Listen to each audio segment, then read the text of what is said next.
Hey, experts listeners, I want to key you into something that we do very special here at Ops Experts Club, and that's a masterclass. We have a free masterclass called Foundations That Scale. And the great thing about this masterclass is it's for operation professionals who are growing businesses. One of the most dangerous things you can do as an operator is grow businesses on a foundations that's not stable. So in this particular masterclass, we take apart all of the inside pieces of your team, your tech, and how they're using time. And we make sure that you're building on a foundation that's stable. So if you want to check out a great masterclass completely for free, go to foundationsthatscale.com. We'll see you there. Welcome to the Ops Experts Club with Aaron, Terryn, and Savannah. This podcast will take you behind the scenes of some of the finer details of multi-million-dollar companies. These ops experts have dealt with operations for scaling companies and well-established businesses with anywhere from small to large teams. If you've ever been deep into the details of a major company, then you know how much it takes, and these conversations are just for you. Welcome to the Ops Experts Club podcast. Woo! Ops Experts Club. Yes, there it is. Terryn, that's the thing. I wasn't here and you just had to do an episode by yourself. Do you think you would still do the Woo! Ops Experts Club part, or what are your thoughts? I would probably do a variation. Yeah? Like what Yeah. would the variation, just so I can see, like, because I might want to audition some of the other Collab Team players for this Okay. part. If I was introing, I would go, yeah, Apps Extras Club. Dude, that's a little motocross. That's a little Sunday, you know? Yeah, monster trucks I all love day. it. Terryn, remember the good old days, monster? Anyway, you and I are going to derail. Anyway, so Ops Experts, excited to be here with you, Terryn Turner. Thanks again for being here with us for Ops Experts Club. Today, I thought what we could talk about is, in times past, I think in the episode before this, the one prior to that, we talked about when do you do fractional, when do you do full-time when it comes to a need within your business, but we didn't really dive very deep into how should recruiting work? Like, how do you recruit and how do I find people and where do I go and what's the process and just line it out. So I just thought, might as well, like, we do a ton of recruiting here at the CoLab team, for all of our high-level retainers. That's a big piece of what we do. We'll come in and we'll hold space. We'll identify the gaps in the business using the gap analyzer. And then once we've identified those, we'll kind of seat into those spaces and hold the space, SOP out the roles.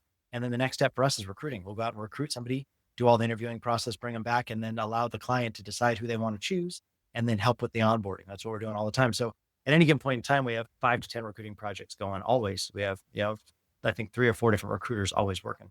So I thought we'd share our secret sauce, our proprietary process of how we do that and just talk people through it. How's that sound to you? That sounds great too. And I mean, even on another level, sometimes we're the ones approving the hire because we're working that deep with the client that we're operations person and we're just letting them know, hey, we recommend this person. That's Go true. for it.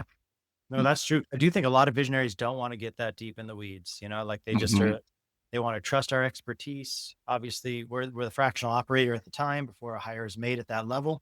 And so a lot of, you're right. They can just be like, hey, if you feel like they're a good fit, you understand our culture, you know what the need is better than I know what the need is. And I'm going to, kind of makes us the one throat to choke when it comes to if it doesn't go good. So that is true. So Terryn, what do you think would start? What do you think the start is of any good recruiting project? True. Well, you need to know what exactly you're looking for. Yeah. That's a good one, So, we look at the org chart, we look at the gap app, but I mean, even outside of that, just like what's missing, we've talked about this in the previous episodes. How do you know when you need to hire? So if you made it to that point, being specific about the role, what's the role going to be? And it's okay if it's multiple roles, you can tie it in together. We've tied roles in together to try to find somebody. It's a little bit harder, but you don't need one support person, but maybe you need a support and a salesperson or support and a marketing tech. So build out that job description and get very clear on what the role is. Yeah. I mean, it's never been easier right now to come up with a job description, right? Like AI has just come so far when it comes to building out job descriptions. If you ever need help with job descriptions, you're always more than welcome to just drop a message on one of our socials. We'd love to push you over different job descriptions that we've built. I mean, we've got dozens and dozens and dozens of different job descriptions formed to different industries. We'd love to help with that. But I'd say it has to start with the job description, right? And I would say within your job description, we've talked about this a little bit in past episodes as well. Come up with what your key metrics are on how somebody's going to really show up well for you. Like, somebody knocking it out of the park, like come up with 3 to 5 key metrics. And I know as a visionary, maybe if they're visionaries listen to this, you're like, oh my gosh, how did I get this deep into the weeds already? But I would tell you this takes like a half hour. Like we're not talking about go and do like a deep dive on your corporate structure. We're like, no, you've identified there's a need for this. So what are the needs exactly? And then let's put that, push it into AI. These are the needs of the thing exactly. Build a job description around that. I think it's always nice to battle test it against other things that are out there. A simple search on the internet, on Google, will tell you other job descriptions that might match up to it, side by side them, maybe push and pull on some of the different ones, maybe ask a trusted resource. We would love to be that trusted resource here at Ops Mhm. Experts. And I would just say, get a good job description with 3 to 5 key metrics that you're going to hold them to, because that's going to roll up into your org chart as well. Anyway, right? You're going to assign 3 to 5 key roles to this person that we're going to tie metrics to. And then now we have something even to base tests around. I know, Terryn, you do some of that too. That's probably further downstream when it comes to candidates actually on board. But when you're building like tests and things you want to really drill down on people, it really helps to know what are the 3 to 5 key things this person has to know. Otherwise, we're just throwing out random tests on people. And it's like you may get them in, and that wasn't even the skill set that was going to be the most important one. I know you were at a recruiting project the other day with a recruiter, and you're like, hey, I think we've gone too far down this stream of they have to have these particular platforms. Let's back it down a little bit and man, open it up a little bit wider. They really just need these key core strengths. Mhm. Yeah, you can definitely start looking more at skill sets instead of platforms, especially at a certain level. You're gonna be able to have lateral experience in platforms if you've got a similar platform experience, ticketing software systems for emails. They're all pretty similar. If you've been in one, you can figure another one out in a day. It's not going to be too difficult. But if you've been in none, you're starting at a lot less. Yeah. So starting with the job description, it's always where we start with the CoLab team. And then I would say getting it out into the wild, right? You established this job description. This is exactly what's needed. How are we going to then send this post out somewhere? For us, we use a lot of LinkedIn. We use a lot of Indeed. Those are our two go-tos. If we start sensing that we're not getting good traction, and good traction for us is, I would love to see a recruiter within the first week to 2 weeks have 150 applicants that they've got coming their way, and then filter those down based upon the needs to get into your first 8 or 10 interviews. And then I would say of those 8 or 10 interviews, my hope would be that we could rattle up to the top at least 2 or 3 good candidates. That's kind of our basic metric for how we're doing things to the CoLab team. So put it out there somewhere, LinkedIn, Indeed. If we start having a hard time with those two places yielding leads, a lot of times we'll just take that link and ask the client to drop it into their socials, wherever they're consistently posting to people that know them, love Mhm. them, understand them, like push it into that stream, because then you really pick up a lot of traction and momentum on, you don't need to explain to them what exactly it is that they're selling, serving, supporting, because they've already been in the middle of the environment. Yep. Make sure you have a clear budget too, so you're not accidentally looking at people you Yeah. can't even afford.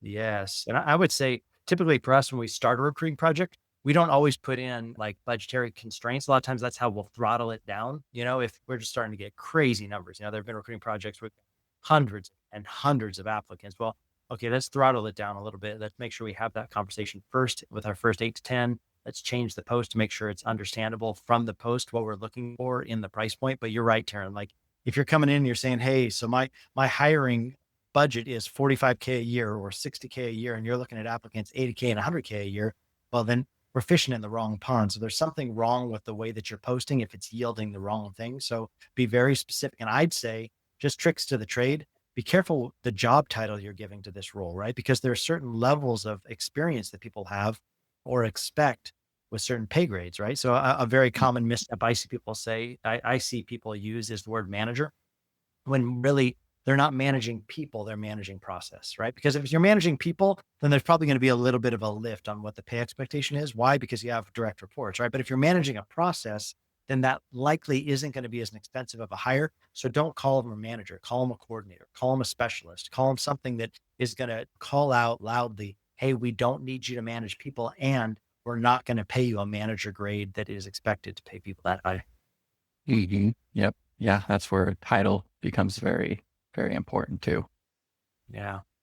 So I'd say, for us, in fact, I just had a recruiter reach out this morning and say, hey, we're experiencing a little bit of a slowdown in the recruiting process on this particular client for this particular role. What do you suggest? And the first thing we'll suggest is pull the job post down, right? Close it, check out the title, see if we can drill down and become a little bit more specific and then repost it because you're going to get fresh eyeballs on it that way. Maybe there was some clarity that needed to be provided of the interviews you've done so far, or of the candidates you're seeing so far. If they're not the right fits, why aren't they the right fits? And let's try and drill down that job description to be a little bit tighter, a little bit more specific. Sometimes I've seen people add in some things at the front, to really qualify, hey, are you going to fit our culture? So maybe that's a message from the founder, a video from the founder where they're like, hey, if this is you, apply here. And if it's not you, then don't waste your time, because if that doesn't match up to you, we're just going to get you in this process and you're going to get kicked out because you're not going to match the filter of what we're really looking for in these roles.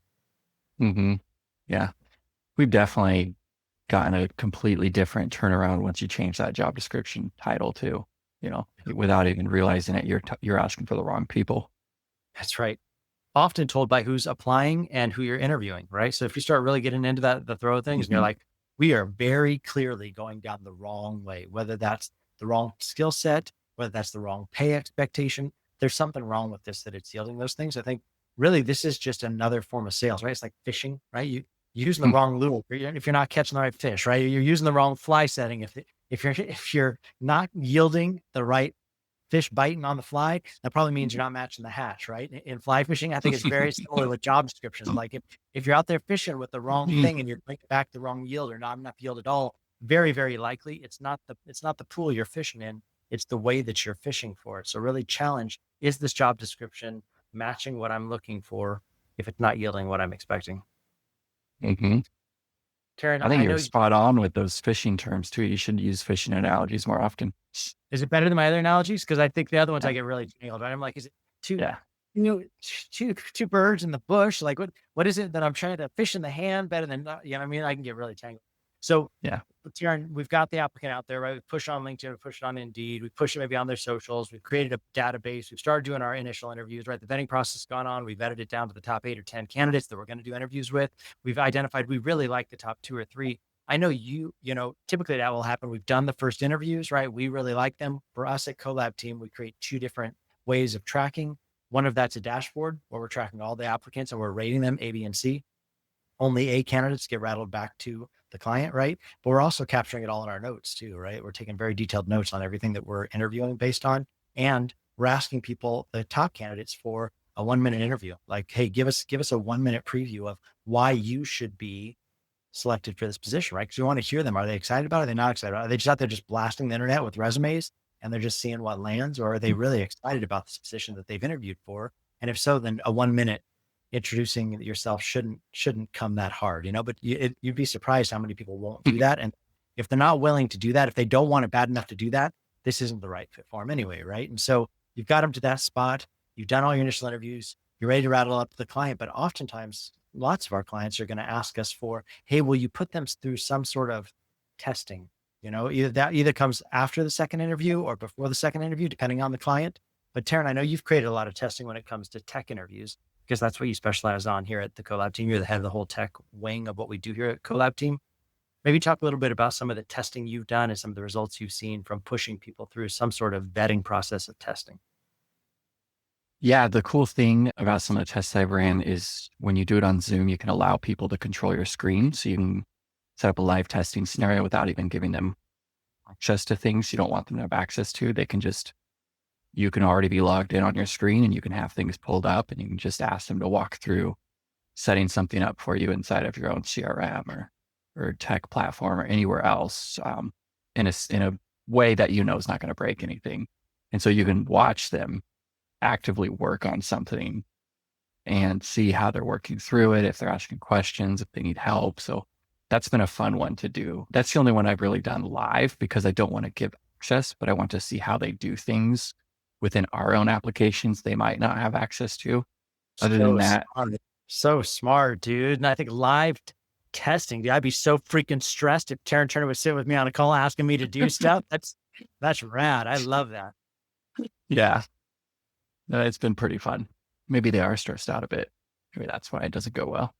No, it's good, dude. We want them to be able to perform under live fire. So let them tell you that they don't do well with live testing. Let them tell you whatever they're going to tell you, and at least weigh the test based on that. But I really like that. And I think in a world where it's so easy to ask AI to do something for you or to ask AI how to handle something. And like, I think some testing probably becomes I wouldn't want to be in universities right now. I wouldn't want to be a professor trying to determine, like, is this really written by a person? Is this written by some sort of bot that's been, scraping the internet for that kind of data? So do you find that, is it pretty easy to spot when people are getting back to you answers? Maybe it's not a live setting. I know you put out tests in the past to people that haven't been live setting. Is it tough to determine, do they really know what they're talking about? Or are they just bullshitting? Or like, how do you feel like you vet through that? I I feel like there's a way where you can see where they're just using filler words or where they're actually talking about something that makes sense. Yeah, that's good. So put an eye on it. So I think probably to identify as we're shaking this stuff down, realize there's a reason why CoLab team has a job, right? Like most people, when they start thinking about hiring, they're like, dear God, I've got to farm, put together all this stuff. And then, like you get something out there in the wild, right? Then it's all it's going to do is if you're doing it right, it's going to bring you back a ton of response, right? And then you got to vet through all those applicants and you're like, which ones are the best ones? Then you got to schedule interviews. I'll say this, like people are so dang flaky. I cannot believe how flaky people are on showing up for interviews, right? So you finally identify the top 8 or 10, and then you lose 4 or 5 of them to fall off of they're not going to show up for the interview. They didn't show up well for the interview. And then now we're into the next tier of we really like this person before we escalate them up to a decision maker within company. We're going to send them through some battle testing, right? And then now we've really identified them and they've got their 1 minute video. And then, but somebody's got to be evaluating all this stuff, right? Somebody's got to be going through all of these things because these are particular to us and the answers that come back and video sharing, like Terryn, all that takes time. So I just want to drop in the shameless plug here. If you need help with recruiting, just know we love recruiting. We'd love to do it for you. We don't do a percentage. We just do it for a flat fee, just the hours it takes us to vet your people. So if that's ever something you are interested in, you can hit us up on socials. Hey, the socials you see this on, or if you're listening here, you can just shoot us an email to HQ@CoLab Team. And we would love to help you with the recruiting process. But Terryn, so now we've identified who we feel like the top 3 to 5 candidates are that we're pushing to the client. Typically that comes every week, right? Every week we require our recruiters to push us those top candidates of choice, push them to the client. So with a brief summary of, hey, this is our A, B, or C client. Our interviewee, we only really escalate the A's, right? So these are our A client, Yeah. these are our interviewees. This is a short summary of the notes. Here's their 1 minute video. If you want a deeper dive into the deeper set of notes, here it is here. They can go deeper if they want to. If you want to watch the interview, here's the link here. We've got it all there for them. But then once we come to that spot, and we get into the second interview, a lot of times with the visionaries, I feel like at least it comes down to personality. Like we've already vetted, they've got the skills now. We already know who they've worked for. We've already battle tested them a bit. So really it comes down to, as they interview with the hiring manager or the visionary themselves, a lot of times it's culture fit, right? Yeah, exactly. Yeah. Yeah. Sometimes at the final piece, we can't really fill too much. And so if we're not directly inside their company, fully, then yeah, that's what they're coming in to evaluate. And I would say this to any visionary that's listening, don't hire somebody just like you. Like if I can give you one bit of advice, because a lot of visionaries hire people they like because they're like them, but you probably need somebody that's really different than you, unless they're going to do a very similar role to what you're doing, which is likely not what you're hiring for. If it's some sort of ops based or customer facing or finance based or something that is like on your socials, whatever it is that you're hiring for, you're probably not looking for somebody like you. So it's really good. I would say once you've gone through that initial process and you're interviewing them and you're testing culture, it's more like, could I see this person fitting here? Not, am I trying to hire somebody like me? Because you probably want somebody tantamountly different than you. In fact, as we get to the end of the process, we'll usually push final candidates through a Kolbe test. I've never been to Kolbe.com. Like Kolbe is a great test when it comes to how do we vet people. And the Kolbe test, I think, is great because you put visionary through it and then you put everybody else through it. And I would say you're actually looking for numbers that don't match. You're looking for numbers that are going to complement, not compete. And I think that's one of the greatest ways to determine, is this going to be a good hire? Yeah. Yeah. And people get really into Kolbe scores and knowing exactly like who they need. It's been fun to listen to, like, make sure you get me a 4 in this area. Right. I want to make sure it's not a quick start. Make sure low on the quick start, high on the fact finding. I think that, which is exactly true, because typically visionaries suck on fact finding or super high on quick start. Probably don't want somebody high on quick start because you probably have enough energy for the whole room. Like we're literally hiring people to bridle your quick start. So probably don't get any more quick start in the room unless you want a serious blaze of quick start fire, because it gets real. Mm-hmm. So then Terryn, we've identified, we've gone through the second interview with visionary or decision maker. We decide it's time to onboard. I think one of the biggest things I would say keys to onboarding is just make sure you have somebody that's been set aside to help somebody onboard and to shadow, right? Because you're going to want them to understand what it is you're going to throw them in the middle of. So be thinking about, are there video subsets? I know for the CoLab team, I have a whole 15-step onboarding process that I put anybody that comes onto the CoLab team through before they're ever handed a client. And it takes them through a lot of things around culture and how things work. And this is how we communicate. And this is where we go to. And this is how we take notes. And this is how, for the sake of them to understand that when I throw them into live fire with a client, they're not coming in completely green, just wide-eyed deer in the headlights. They're able to understand, oh, this is how this works. No, I've been in this before. And then I'd always say, bring them in as a shadow to somebody else that knows what they're doing. Don't just throw them into the deep end and hope they swim. Just because they've done this somewhere else before doesn't mean they're going to be able to step straight into your ecosystem and understand exactly how you expect things to be done. That's probably going to take a little bit of time. Terryn, how long do you think would you prescribe onboarding and shadowing should take within an organization, ideally? I mean, the first week we spent a lot of time getting through all the necessary important onboarding checklist items, paperwork, access, resources, SOPs, reviewing things, asking them to start looking through things, giving them a small little project to work on. Yeah. Different meetings you're going to have with them to get them orientated. So we Yep. do that the first week. Second week, they should be functioning to some level Yep. of their job duty descriptions. But by the end of that month, they should have pretty core knowledge to what it is they're doing and oriented to where they're doing it. Yeah. I would say just be aware, like everybody feels the burn of a hire, right? And so they finally, they get the recruiting process done. They hire the person. They're like, they just breathe out a sigh of relief, not realizing, no, this is where the fun begins, right? So with the CoLab team, that's one of the best things I think we offer. We've already been holding space. We've identified the gap, right? We've inserted ourselves into these businesses. We're holding space. We've SOP'd the role before we go recruit. So when we bring them on, they're shadowing a CoLab team member so that the business doesn't have to slow down as they're scaling up.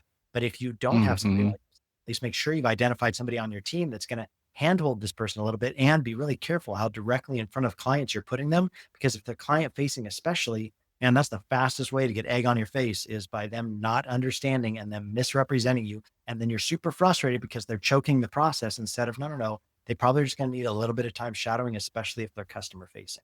If it's project basis on the back end, just make sure you have some good quality control, right? If you're delegating and elevating things down, we've talked about that before. It's a tool EOS offers free online. Look for it. If you want us to send you ours, we'll send it to you. It's just our version of what it looked like. I would say make sure as you're handing things down that you're quality controlling anything you're handing off, because otherwise it's not going to turn out the way that you had hoped. Mm-hmm. Yep. Yeah. But I mean, it is, you're going to feel frazzled at first, like you have more work to do. But to me, it's a lot easier to answer somebody's questions than to do the work myself. So encourage them to ask you questions as they're trying to go through new processes. Just be available to answer it. You're still going to save time. Eventually, they're going to get even better at it and be the expert. I think that's the key, right? As we close up our episode for today, ideally, your next hire should be an ROI. And the ROI that you should be looking for, return on investment, should be eventually you're going to get more time back, right? And you're going to be able to elevate up out of tasks that don't require your brilliance anymore. You're going to be handing those things down. And so if you, fight that urge to say, yeah, I just know that I can do it better though. I just know I'm going to be able to do it better than they did. Yeah, you're right. You could, of course you are. You've been doing it forever, but give them a chance, because over time, you're going to actually buy back your time by delegating things down to them and letting them find their own two legs. So Terryn Turner, thank you for being a master at all things recruiting. I know that you're involved in a lot of management of recruiters for your projects, and I'm grateful. Yes, sir. Yes, sir. Thanks for your time. Yes, Ops Experts. Thanks for tuning in. We'll see you back here next week on Ops Experts. See ya. Thank you for tuning in to the Ops Experts Club podcast. New episodes available every week on Spotify, iTunes, and everywhere you listen to podcasts. If you're curious about how some of the biggest names in entrepreneurship have scaled their businesses to the next level, check out some of our best content on this topic by going to foundationsthatscale.com. You can find the link in our bio and do your part to improve as an ops expert.